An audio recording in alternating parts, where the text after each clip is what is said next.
Here we go. Okay.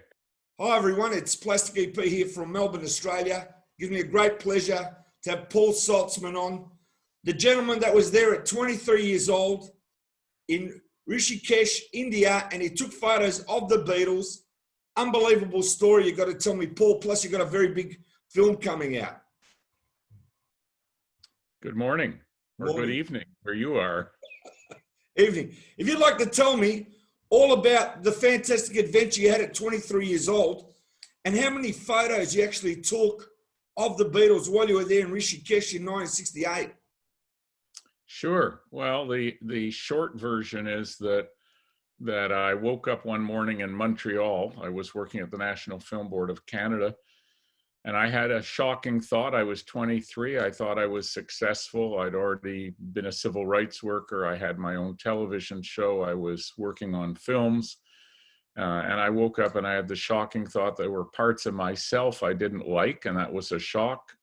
And I said out loud without thinking. It's a very good thing, by the way, to talk to yourself sometimes without, just allow it to come out and hear what your own insides are saying. But at any rate, I heard my soul talk to me for the first time in my life, and I didn't believe in a soul. I'd been brought up as an atheist. I've discovered differently since then. And the Beatles really opened my psyche to the possibility of an inner journey, right? Tomorrow never knows. Turn off your mind and float downstream. It is not dying. It is not dying. Go towards the light. And I remember hearing that song in 1966, and I thought, what are they talking about? I didn't know anything about and then a short while later, I read something that Christ had said. He said, the kingdom of heaven is within you. And I stopped and I thought, what's that mean? And if there is a kingdom of heaven within me, how do I get there? And John Lennon, back around the same time on a David Frost interview, which is in my film, I was able to license the footage of that. John Lennon says the same thing, kingdom of heaven is within you. So just peep inside, give it a try, he says. So that's what led me to India. And I learned meditation, which was life-changing. And I didn't know the Beatles were at the ashram. I was working on a National Film Board film. I was the sound engineer at that time. And when I came off the road in New Delhi, I got a letter from my girlfriend, who I loved dearly, and the first line was, "Dear Paul, I've moved in with Henry." And I was devastated, shattered. I presume you've had a heartbreak in your life. Most of us have. I haven't, to tell you the truth. I've been married 35 years. I've got no complaints with my wife. My parents were Greek, so we tend to, we want to stick together. But let me tell you, Paul, from what you've told me so far, as a young man, you're a very deep thinker. And look, think of it this way. You lost a girlfriend, but you've got the opportunity of a lifetime to be there when the Beatles were there in 1968. Some people will trade in their girlfriends to get there. Sure. Well, and here's a nice twist to it, okay? A nice twist to it is that I'll come back to your question of how many pictures, and then I'll come back to the girlfriend, because I invited her husband, and her 4 children to my first gallery show in Toronto in 2000, because I put the pictures away, and I swear I forgot about them for 32 years until my daughter reminded me of them. And that whole story, this whole story that we're talking about, is in the film that I just finished, and it's coming out on Wednesday, September 9. And it tells the whole story. So what happened, though, was that I got to the ashram. I was brokenhearted. I went because somebody said, why don't you try meditation for the heartbreak? And it was like, I'll try anything. This is terrible. And I got to the gates and I said, I've come to learn meditation. The gate to the ashram was locked. And the lovely man, Raghvendra, who was one of the Maharishi's key right-hand kind of guys, he came to the gate and he said, I'm sorry, the ashram's closed because the Beatles and their wives are here and we're doing a course for TM teachers. It's what he said. And I didn't even know they were in India, because even though I was a Beatles fan, I hadn't been reading the newspapers for 6 weeks while I was working on this film. And I said, can I wait? I told him what was happening. I told him I was like suffering and heartbroken and I needed meditation. And at any rate, I had to wait 8 days outside the gate. He was really dear with me. There was a tent outside the gate already. He said, you can sleep there. And he said, we'll send you our simple vegetarian meals So this man, Raghvendra, was my angel. He was an angel to me. So that's why I got there. And then I was let in and I was taught meditation. Took 5 minutes. I did a half an hour meditation. I came out of the meditation and I was in a state of bliss. The agony of the heartbreak was gone. And George Harrison, when we sat together in the days following, he said, I get higher meditating than I ever did on drugs. And I knew what he meant. I'd done drugs in the 60s and it was like, whoa, this meditation, it's like, who knew? Miracle. I've got to ask you, Paul, is there any truth that they tried to levitate? And did you try and take a few levitation courses off the ground? Sorry, say that again. Is there any truth Sorry, in... I'll say slow.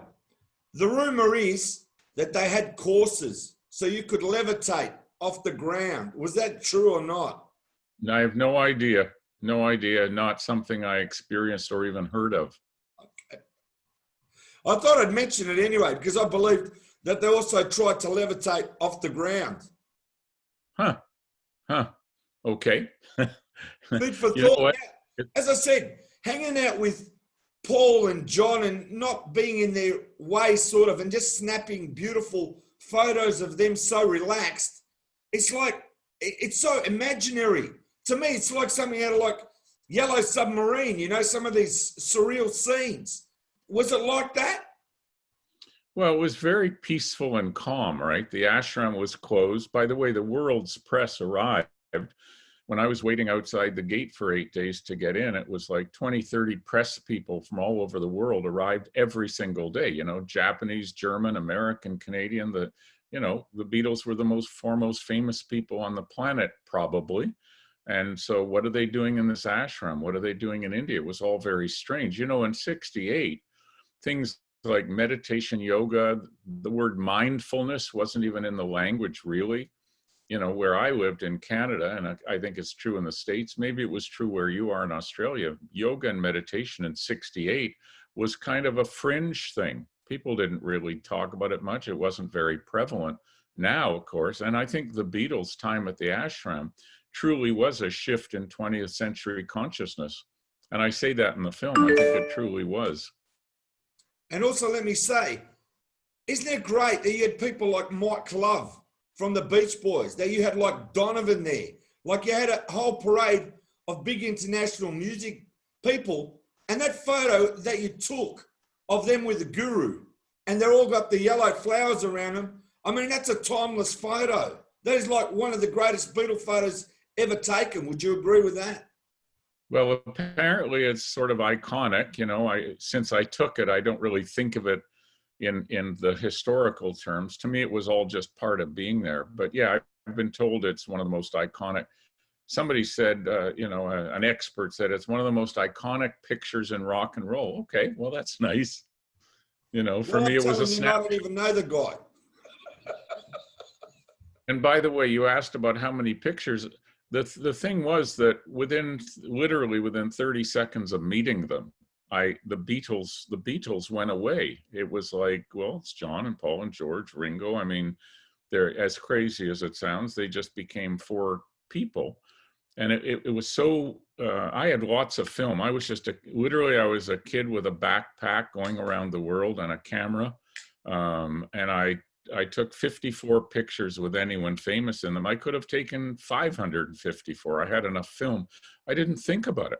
Literally, I took out my camera twice in the week I spent with them, and they had said you can take all the pictures you want, because once they kind of took me into their group, the 12 famous people, well, Mal Evans, Mia Farrow, Donovan, like you said, Mike Love, like you said, Maureen, Patty Boyd, Cynthia Lennon, Jane Asher was with Paul, Donovan, Mike Love. So there were 12 people in the group, and they just took me into their group once we started joking with each other, really. Paul, I want to thank you, and the world wants to thank you, that you had the foresight at least to take 54 pictures. 54 pictures is better than zero, because a lot of people would not feel comfortable taking photos where you being 23, it was natural, and you took those photos. So it's because of you that we can actually look back in history, and it's there. You've captured that moment of the Beatles in India. And that is like amazing, because actually have a lot of Indian friends, and they talk about the Beatles being in India, but you actually document that time, which to me is amazing. Well, thank you. You know, one of the joys of this film I've made, and it's been a 15-year project for me. It was, 12 years of trying to get it off the ground and planning and so on. And then in the last 3 years up till today being really, heavy labor, which filmmaking is. I mean, films go by in 90 minutes, or whatever it is, but the amount of work that goes into anything that's really, done carefully is a huge amount of work. So the last 3 years has been a huge amount of work, but I've loved it because it gave me a chance to tell stories that I couldn't tell with, I didn't. For example, I had a conversation with George, which changed my life. I had a conversation with John, which changed my life. Well, I don't have any recordings of that or any pictures of that because I'm sitting talking to them. I'm not taking pictures. So one of the joys of making this film is I could use graphic novel sequences drawn by a lovely artist in California and animated by an excellent animator here in Toronto. And I could create the conversation with George that was life-changing, and I could create the conversation with John that was life-changing. So all that's in the movie. It's amazing. Paul, I need to ask you, because of the people I've got watching this show, and mainly the Beatle groups that are out there that love this stuff, right? Can you tell me a story that you haven't told anybody about that time with the Beatles, if you've got one that you haven't mentioned? Is there anything that you got that's in the back of your head that you can tell everyone out there now in the world about something that it's not known? Well, it's really all in the film. So I've told the stories that are in my mind. I mean, those stories were in my mind for what? It's about 52 years. But again, the joy of making the film was I could tell those stories, but I could also illustrate them. But I'll just tell you one of the ones that was most life-changing. I mean, so we would sit at a long table by the cliff in the shade, and that's where they and I would have tea and snacks and hang around when people weren't meditating or they were writing music somewhere else or I was meditating. But that would be where we'd gather when we were just hanging. And one day we're all sitting there chatting, having tea and cookies and whatever.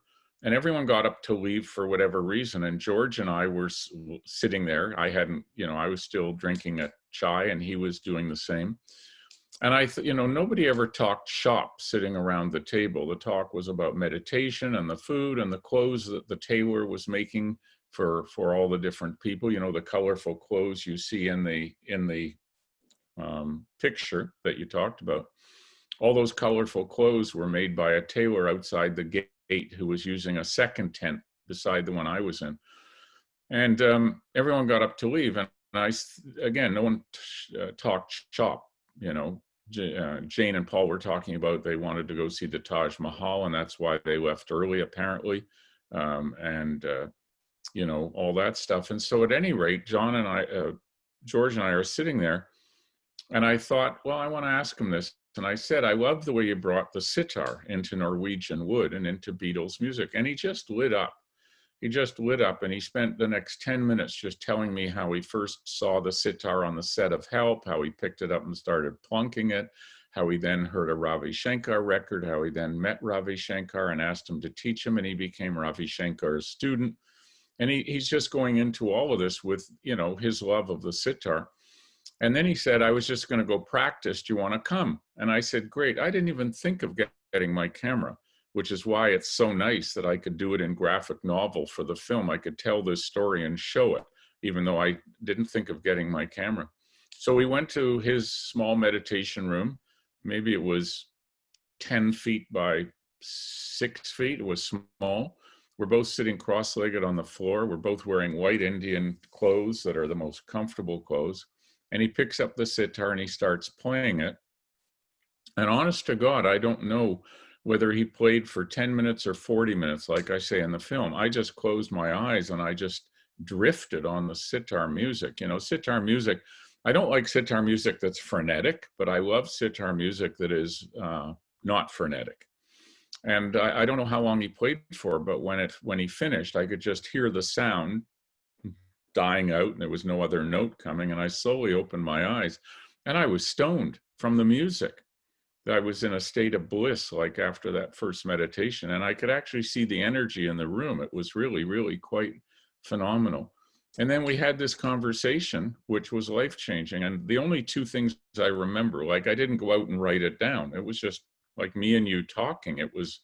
George was an amazing guy, by the way. We were both 24 years old sitting in that room. And he was a superstar, as we know, and no ego, humility, just a kind, warm, gentle man, humility. And so he said two things I remember. He said, the one I already said was, he said, I get higher meditating on than I ever did on drugs. And I knew, and I'm sitting there, and I think we were both stoned from the music. No drugs at all. You know, that old sentence about getting high on life is really, you can do that. And then he said this thing to me, which again, with humility, and it's in the film, he said, like, we're the Beatles after all, aren't we? Now, he's not bragging. He's talking with kind humility.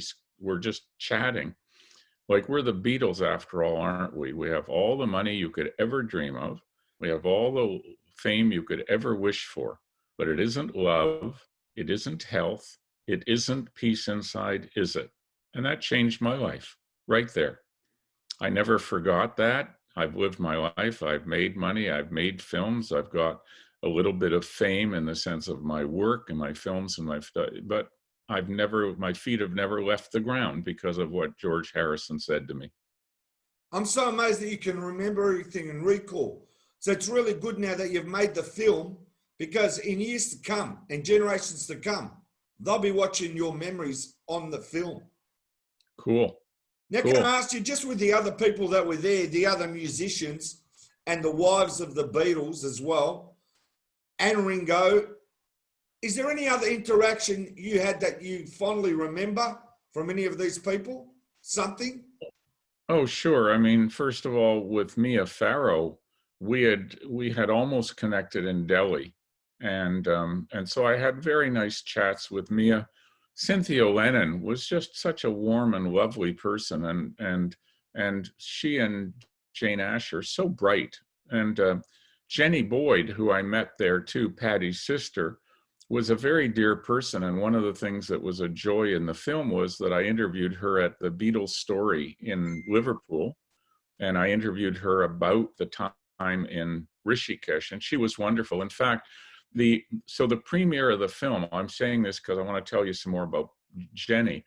So the premiere of the film is September 9 at 7 p.m. Wherever you are, it'll be at 7 p.m. And the way you get a ticket for it is you can either go to my website, which is thebeatlesinIndia.com, and there'll be a link there, and that'll take you to the platform that the film is available on. And after the film plays, there'll be a live Q&A, and Jenny will be on the live Q&A in a number of time zones, and she's just absolutely wonderful. She's a wonderful human being. Her recollections of the ashram are just beautiful, and I could put them together with her pictures from the ashram. So I had talks with all of them. Mal Evans. So within about a day of meeting the Beatles, right? And they're no longer the Beatles to me. I know this sounds strange, but it was the magic of the place, right? And it was the magic of the time, you know? So I'm sitting with Mal Evans at the long table by the cliff. Again, everyone's gone up and gone somewhere, maybe to meditate, who knows? And I say to him, are they always this cool? And he says, mostly. That was his answer, you know, because he, of course, he was their roadie, and he saw all the positive and all the negative. He also told me how one of his duties every morning was to go down to the town of Rishikesh down below, because we're on a cliff, not so high, a couple hundred feet above the Ganges River, and the town of Rishikesh is across the river. And on our side of the town, that area is called Swarg Ashram, where many of the ashrams are. So Mal Evans told me how every morning he'd go down to the village below the ashram, and he'd buy fresh eggs, and he'd come up and he'd make eggs and beans for Ringo because of Ringo's stomach issues. Ringo had stomach issues from the age of, I don't know, 6 or 7 or 8 or 9. So Mal said he would make, and it's famous, Ringo brought a suitcase full of beans, like cans of beans. And when he left the ashram, and he left when I left, we left together, the person who came and took his room was Dennis O'Dell, who was the head of Apple Films at the time.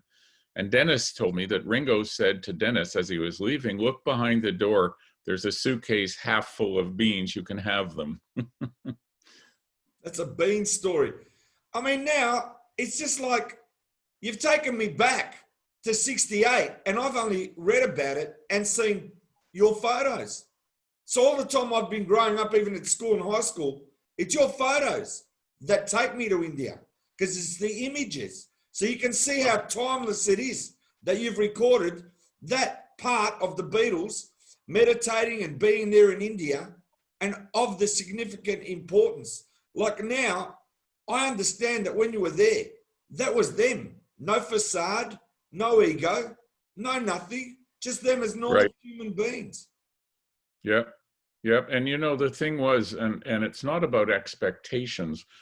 When I met them, it was in a sense accidental. I wasn't there to see them. In fact, honestly, it wasn't good news they were there at first because I was suffering the heartbreak and I couldn't get in for 8 days.